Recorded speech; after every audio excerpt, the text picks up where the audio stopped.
Major story we're watching today. People in the Caribbean are bracing for Tropical Storm Dorian. A hurricane watch has been issued for Puerto Rico.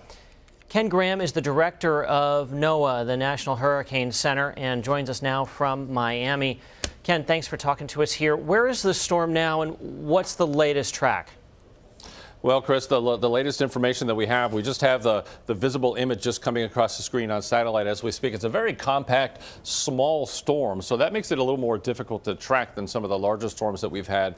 But it looks like we've got a similar forecast that we've had before, keeping it a tropical storm. But the whole entire forecast, especially in the extended out 4 or 5 days, depends where it hits. If it hits over the Dominican Republic, over the mountains, it could disrupt the system. If it keeps over the water, then it could be a stronger system. So a lot of uncertainty, especially in the extended forecast. How concerned should people in Puerto Rico be? You know, a lot of rainfall. This is a situation that you could get gusty winds. I was trying to look at the rain a little bit ago, and we did plot it. I mean, they could get 2 to 4 inches of rain with this system, and some of the values could get up to 6, maybe even 7 inches of rain. So rainfall is going to be one of those big factors we got to look at, and that could lead to some flooding and some mudslides as well. So even if the track misses Puerto Rico, that's still going to have some impact, still going to have some rainfall. So we're thinking right now this probably stays more on the tropical storm side as far as these things go. But what does that mean for the holiday weekend? You know, Labor Day weekend is coming up here. A lot of people will be traveling, particularly to South Florida.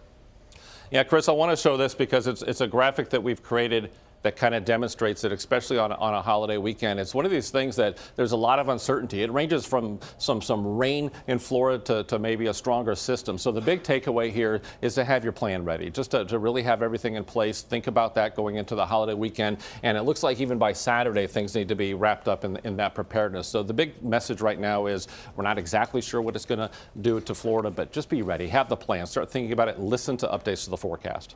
When do you think you'll have a better sense?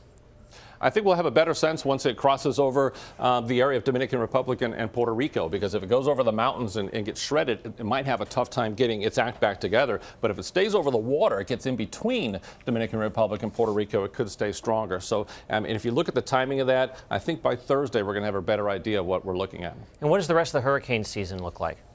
Yeah, we're getting the peak. I mean, it's a big reminder to everybody that we're just getting into the peak of the season. So now's the time to really wrap up those plans, think about the season, and really look at the extended models. You know, it's going to be you know, you're going to peak up. If you look at history, you're going to get more hurricanes. You're going to get more active in the tropics. So let's get those plans ready. Ken Graham, thanks for making a few minutes for us, sir. You bet.